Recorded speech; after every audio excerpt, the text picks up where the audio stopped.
Bismillahirrahmanirrahim. Sebelumnya perkenalkan saya Nabila Julia Ramadhana. Saya sebagai moderator dan koordinator tugas. Dan di sini saya tidak sendiri, ada saya ini namanya Teh Sarah. Terus ada Teh Nurul. Ini Teh Nurul ini di sini sebagai kakaknya Rozan. Sini kakaknya Rozan dan ada Teh Desi dan juga yang di belakang ada mungkin tanpa berlama-lama kita langsung ke materi aja ya. Mohon disimak dan diharapkan tidak ada yang ngobrol dan main HP ya. Disebutnya yang agak menurut pandangan saya. Saya tahu.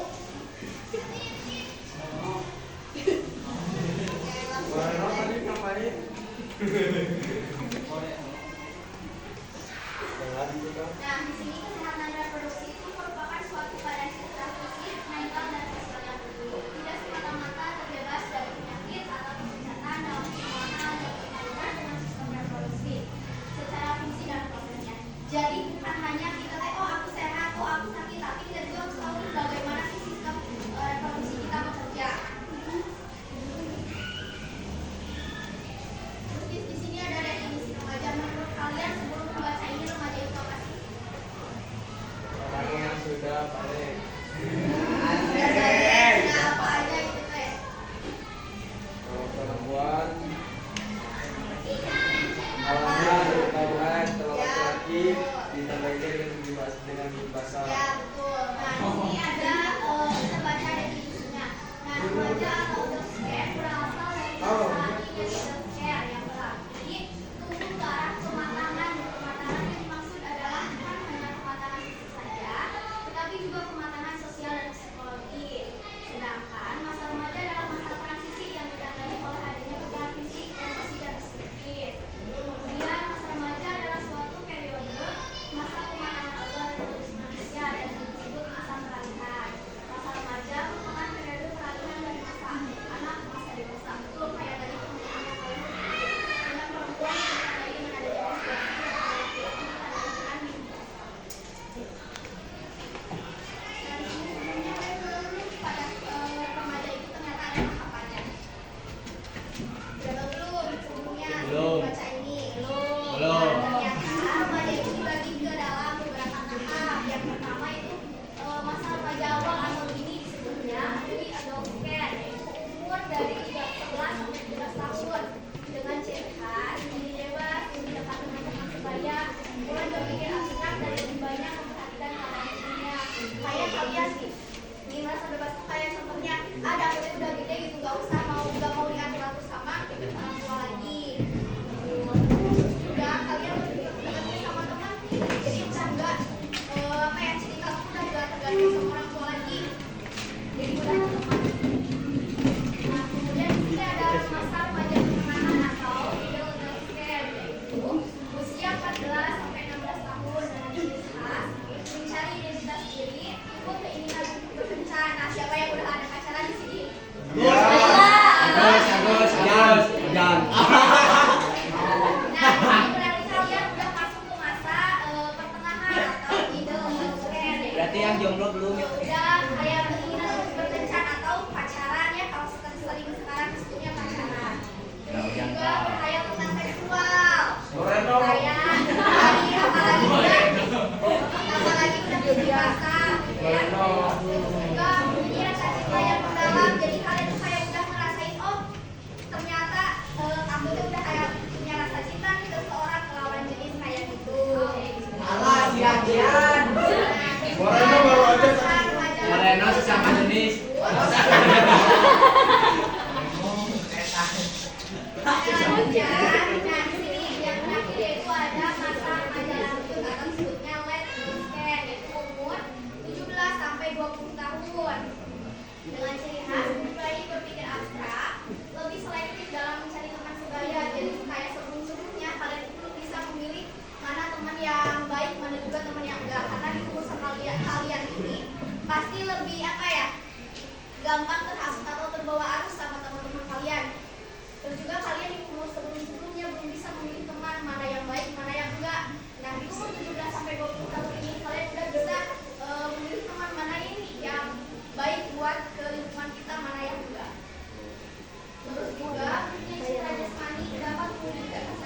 Nah, kalau di sebelumnya kalian kayak masih punya tapi belum kayak berani nunjukin.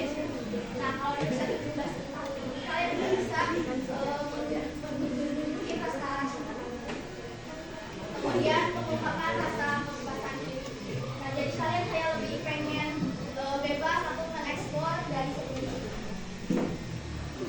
Adanya dari bahasan sebelumnya di sini ada tahapan mengikuti pola konsisten untuk masing-masing individu. Walaupun setiap tahap memiliki dirinya sendiri, tetapi tidak mempunyai batas yang jelas karena proses itu dapat berjalan secara kesinambungan. Terdapat ciri yang pasti dari pertumbuhan semakin pada remaja, yaitu peningkatan muskular, otot, hormon, baik badan, perubahan yang terjadi pada kedua jenis kelamin baik laki-laki maupun perempuan. Walaupun hanya berbeda, selain itu terdapat kekhususan seks spesifik seperti pertumbuhan payudara pada remaja perempuan dan rambut muka seperti kumis jenggot pada remaja laki-laki. Nah, siapa yang di sini laki-laki udah tumbuh jenggot? Moreno. Jenggot aja kan. Jadi laki-laki ya, dan pertumbuhan di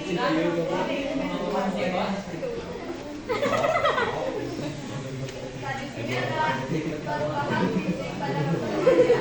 Perubahan fisik dalam masa remaja merupakan hal yang sangat penting dalam karena pada masa ini terjadi pertumbuhan fisik yang sangat cepat untuk mencapai kematangan, termasuk hormon dan reproduksi, sehingga mampu melaksanakan fungsi reproduksinya. Perubahan yang terjadi yaitu yang pertama ada munculnya tanda-tanda seks primer. Jadi pada perempuan ya. Pertama yang disebut juga dengan menarche. Pada remaja perempuan dan pada remaja laki-laki ada mimpi basah. Terus yang kedua ada munculnya tanda-tanda seks sekunder. Yang pertama ada pada remaja laki tubuhnya jangkung, penis dan ruas dakar tambah besar. Terjadinya ereksi dan ejakulasi. Suara bertambah besar, dada lebih besar, badan berotot, kumis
Jadi pucat sih ya kameranya. Kadang cuma modus lelaki biar mereka itu diterima sama kita, ya.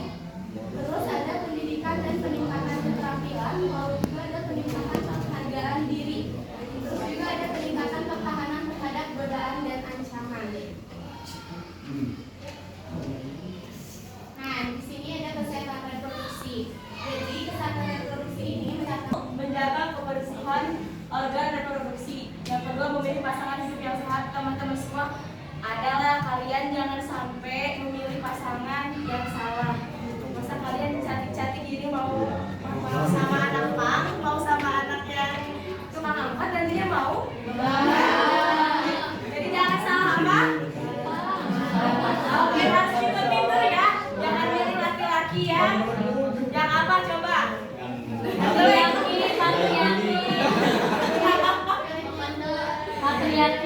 Betul. Yang ketiga, menunda pernikahan dan kehamilan di usia yang tepat. Kalian jangan sampai habis lulus SMA langsung nikah. Saya teh menikah. Gimana ya?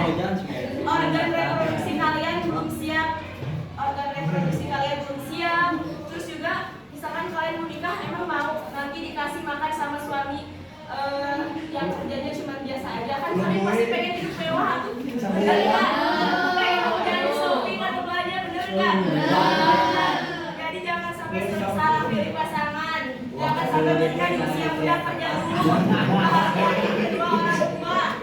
Ingat, yang cowok juga jangan ngajak cewek nikah, bahagiain dulu kedua orang tua. Apa yang sudah nyoba pulang cari mahala, akolot gitu. Terus yang keempat ada melakukan pemeriksaan kesehatan secara teratur. Nah sebenarnya kalau kalian di RW atau di RT setempatnya itu selalu ada pemeriksaan kesehatan secara teratur teman-teman di puskesmas terdekat 6 bulan sekali. Buat apa ngecek kalian bersih atau enggak, maksudnya bersih itu terkena infeksi menular seksual. Kanker testis, kanker yang terjadi pada testis. Nah, itu bisa dideteksi sama kalian cowok-cowok kalau misalkan nanti kalian akan mandiri di bagian testis kalian tuh keraba kayak ada benjolan. Apa itu benjol? Juga keraba bareng disabunin enggak? Sabunin. Pasti kalian ngerasain beda. Benjolannya berbeda gitu loh. Benjolannya berbeda. Pasti ada apa ya, kayak bulat keras kayak kaleci bulat.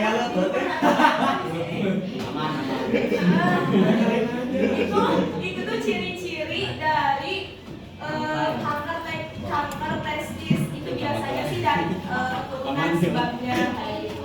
Terus yang ketiga ada kista ovarium. Skip dulu, kita akan ada sesi ice breaking, yaitu istirahat dari moderator kita hari ini. Mana Dada, Nabila? Dada sambil bilang jaga baik-baik. Terus kalau Dada bilang remaja, kalian teriak hebat. Paham? Sekali lagi ya. Kalau Teteh teriak sehat, kalian tepuk tangan 2 kali. Dua apa dua tuh? Terus kalau Teteh bilang reproduksi, kalian tunjuk dada kalian sambil jaga baik-baik. Terus kalau Teteh bilang remaja, kalian bilang teriak hebat. Oke, keep ya. Reproduksi. Jangan baik-baik. Remaja. Nah, yang di belakang itu pada ngomong nggak? Oh, lagi ya.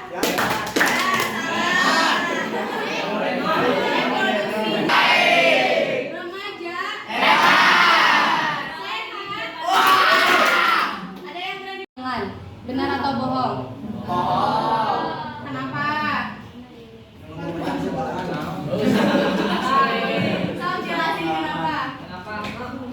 Ya kan itu. Saya kalian juga. Masuk ke vagina. Terus? Gak Apa ada. pengaruh itu tuh? Bukan alkohol, soda. Misalkan kalian udah berhubungan terus gak lama dites spek positif, terus kalian terus-terusan minum soda, emang iya bisa menyebabkan kehamilan? Enggak.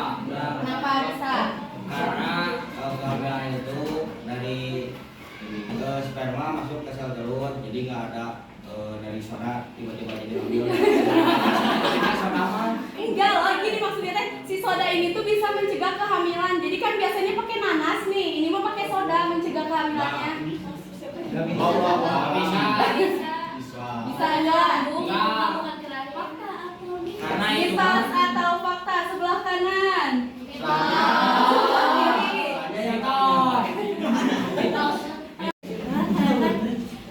Sudah menstruasi ya. Saya tuh mandi itu apa sih? Darah menstruasinya saya tuh merasa berbau. Maksudnya adalah tiap ada menstruasi kalau bulan puasa kadang sebentar, kalau apa sih enggak bulan puasa kadang 5 hari, kadang selama menstruasi itu saya tuh seperti kayak Oke, jawabannya betul ya. Boleh tepuk tangan dulu berarti.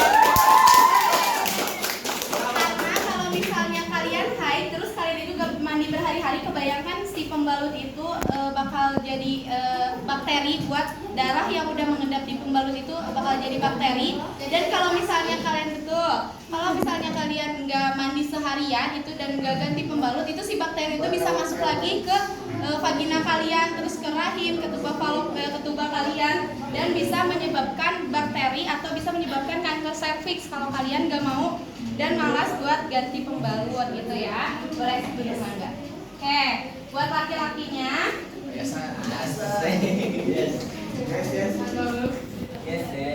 Apa ya?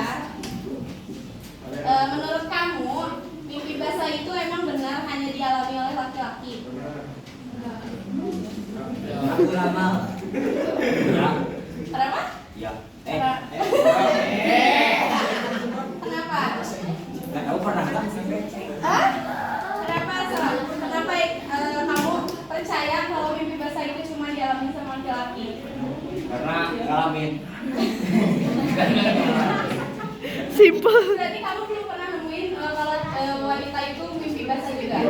Sejauh ini? Jauh ini belum pernah. Oke, di sini ada gak perempuan yang pernah mimpi basah? Berarti jawabannya apa? Benar atau bohong? Aduh,